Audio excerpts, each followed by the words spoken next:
All right, guys, this is it. This is going to be our final game of the afternoon. Spawning in the top right position as the blue, I guess teal Zerg player is going to be VPbenQsLivko. And in the bottom left position as our yellow Terran player on the map that is Empire.Kas, by the way, the Caspa map, it is going to be Empire.Kas. Just fix this super quickly. Teal, boom, boom. Excellent. So, this map, if you guys are not aware, is a Caspa map played often in the Pro League. Empire.Kas, very nice map. I must say, I think for TvZ this is actually a really great map. The third base is just exposed enough that both players kind of have to fight for it, but you can kind of defend your natural and your third from sort of an outward position here. We see a lot of walling off here, of course. Not as easy for Zerg players to do, but we'll have to see. Kas wishing have fun, good luck a couple times. Sheldon. Kas just having a little bit of fun here. He's enjoying. We had a really epic series here. This best of 5 between Kas and Slivko has actually been ridiculous. the GG for good luck, pretty much. A lot of Korean players open with that. Slivko just being a manner guy. He's like, all right, let's do this. Kas is going to open with barracks. Should see a 15 hatchery go down for Slivko. So basically, from what we've seen in the last couple of games, what I'm really starting to feel is that Kas, I think he just hasn't been approaching the late game properly. He's a player that I would say is known for crazy battlecruiser antics. He's the guy that made Gosu user rage quit on an Entombed Valley game just because he had 20 barracks in the center of the map and like 15 battlecruisers and Ravens. Like he had like a super death ball that could actually go toe to toe with the Infestor Broodlord Corruptor. But Kas has just kind of been trying to force wins with the Marine Viking, and honestly, once a Zerg player gets up such a strong force, it's really difficult to deal with that.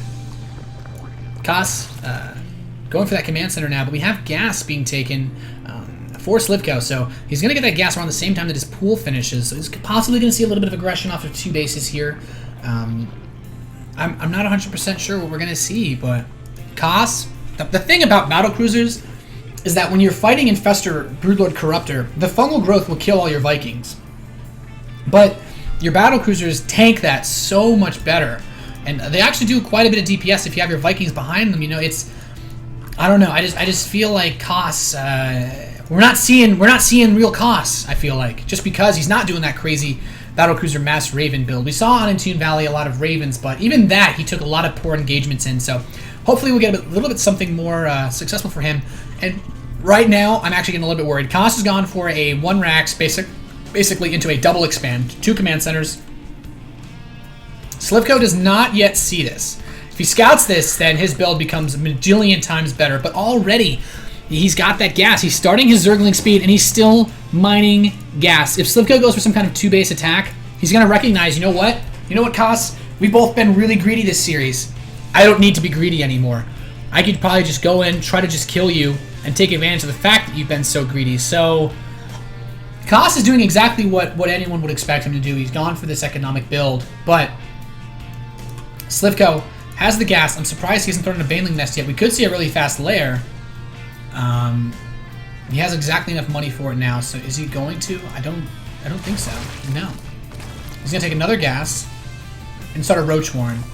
So what it looks like Slivko wants to do is basically go for what looks like about a 36 drone timing of a ton of roaches. You just get saturated on your 2 bases, get enough for your little bit of gas, and then just go for a really giant roach push. And that's, he could go Ling with it. He could also throw down a Baneling Nest if he wanted to, but of course resources are limited on the map, so can't get everything you want. But right now all Kas has is this bunker with 4 Marines, and defending it is going to be very difficult to do. Speedlings will be able to get a really easy surround on it. Now it's starting to put up a little bit of a wall, but Kas is going to send a lone Marine out to go scout.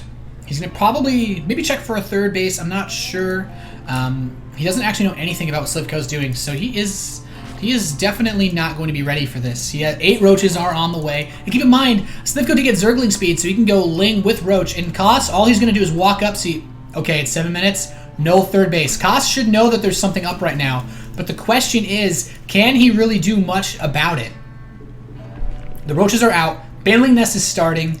We should see Zergling production begin. Yes, we have Zerglings and roaches both being made, and all the rest of, another gas being taken for Slivko. So he looks like he wants to go a really big Roachling Bane attack. I can't blame the guy. Kas has...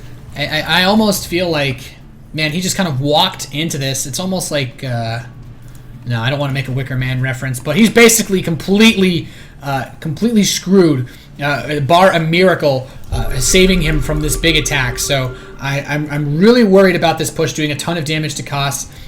He's finally thrown a scan onto the natural, and all he sees is that there's 2 gas there. That could be Mutalisks for all he knows.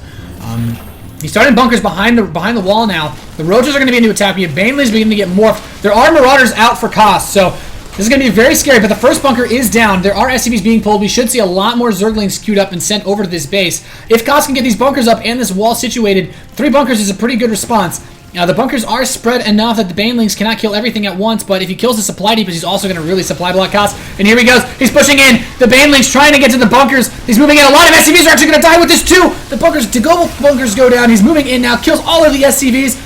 And this attack's so scary coming out of Slivko. There's no SCVs even left to repair. The roaches will just kill this. There is a medevac, but it's not enough. Stim will not be done yet for another 20 seconds. And Slivko is pushing in to Kas's natural. He's moving up the ramp into the main. He's going to take out the supply depot. Kas, he has very limited production capabilities. He still has 3 Banelings if Slivko goes for the... tries to use SCVs to repair, and now he's going to force a lift up on the natural. The roaches can kill supply depots. He has more Banelings being produced outside the natural. Units are going to try to come down and deal with this, but there's barely any Marauders. There's only 1. Another Marauder is complete now, but with Stim, is he going to be able to hold this?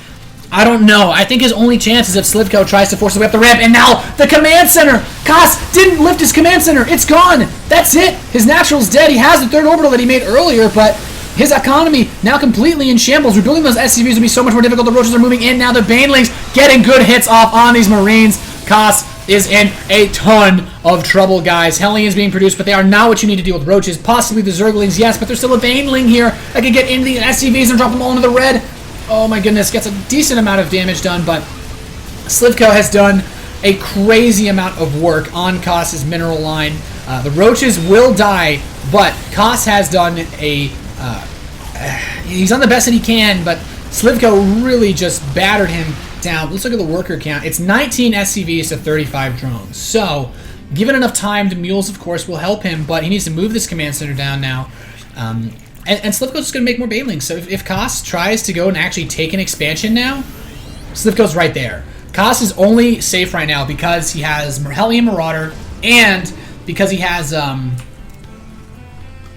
ramp, basically, to force units up. But Slivko's already prepared. He's like, okay, well, I don't really feel like letting you do much. The Hellions gonna tag these Banelings, though. Manages to kill all of them, and now the Zergling's moving into the main base mineral line. He's gonna just start ravaging away at these SCVs. He basically just wants to deny as much economy as humanly possible while he gets his lair up. And the Zerglings are doing a good job. Let's look at the worker count, 23. He's killed 30 SCVs so far this game. Slivko is he's on fire, but Kas, he's not given up just yet. He is not the man to say, I will give up now, even though this game is 2-2.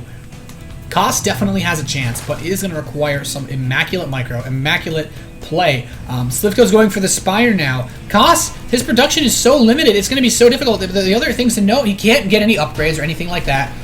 As long as Slivko drones up, and he is saturated on his 2-base economy, he has been for a little bit. He's going to try to take a 3rd base now, but wow, Kas is actually just going to push. I like this decision from Kas. He's basically saying, hey man, I'm going to be as aggressive as I possibly can be and prevent you from trying to increase your lead that you have. So the Hellions catch these Zerglings, he gets those. We might have a couple Lings try to run into the natural expansion. Banelings heading into the natural for Kas. He's going to get all these SCVs. Oh my goodness, just blows up. And oh man, that is huge. Baneling blows up right before the mules escape their invincible drop pods. 3rd base does get canceled, so Slivko kills a couple more SCVs. He's killed about 34 this game now. The Zerglings run into the natural. And the thing is, Kas tried to push out and try to bring this game a little bit closer, but he opened himself up to big attack. He's forcing the Marines to stim, and now they're losing hit points, of course, and Slivko's just like, okay, well, you stim your Marines, I'm just going to back off. There are roaches at the natural, but it looks like Kas might be preparing to just go for a big push. He has, I think, enough units to actually bust down the front door here. And here we go. He's loading up those medevacs. Slivko, he is preparing himself. He's moving into his main base now with his units. He should be able to catch his units as they drop, and he will. Kas will immediately load on up his units, but Slivko, he's going to take another base. And Kas, he's building a third command center. He is not giving up on this game. He's down to about 20 supply now. Look at the worker count. He's only down 10 SCVs now. He's lost a lot, but 10 Mutalisks are coming out now. And the thing is, Hellion Marauder, sure, is it very strong against Roachling Bane? Definitely, but against Mutalisks, I don't think so. Mutas are going to head towards the bottom side. Probably just go. He's going to actually run right into this command center. Most likely be able to pick it off. It did finish building, so he's not at risk of having it canceled. But getting enough units to hold this is going to be so difficult. Slivko now getting his third base up. And he's got a ton of Roachling Bane just sitting at his natural, basically saying, hey man, if you want to try to push me, go for it, but I'm just going to poke you to death now with my Mutalisks, and they're going to kill even more SCVs. So Kas, not really able to catch too much of a break here. He's got some great engagements, but he's looking for worker kills. He doesn't really care. He wants to get in there before missile turrets are up. And now instead of going for the command center, he's just come in here, denies this. There aren't actually too many Marines to deal with these Mutalisks. He's stimming the rest of them up here, but oh goodness, Slivko could actually get caught in his spot. These Marines could actually get some good engagement here. He's going to pick off maybe one of them. No, he barely gets it with all his Mutalisks. I'm actually really shocked that just happened. And now the natural expansion, there actually aren't too many SCVs here to kill, so he's going to try to just get out. One Muta will die. But now there's another big force of Roachling Bane, and he's just going to try to push in. The tanks are done. Will he be able to target fire the tanks, the Banelings in time? No, but the Banelings actually detonate on the siege tanks. There are a good number of Banelings left, though. There's one more, and with the Mutalisk support, these Roach Banes should be able to push through. I don't know how much longer Kas is going to be able to hold on. There's the GG Kas! Throws in the towel. This match will go to VPbenQsLivko. Great series of games, guys. I don't know exactly when the next day of RSL playoffs will be. Hopefully that's sooner than later. Really great matches. I'm super happy to have casted these. I'm your caster, Nathanias.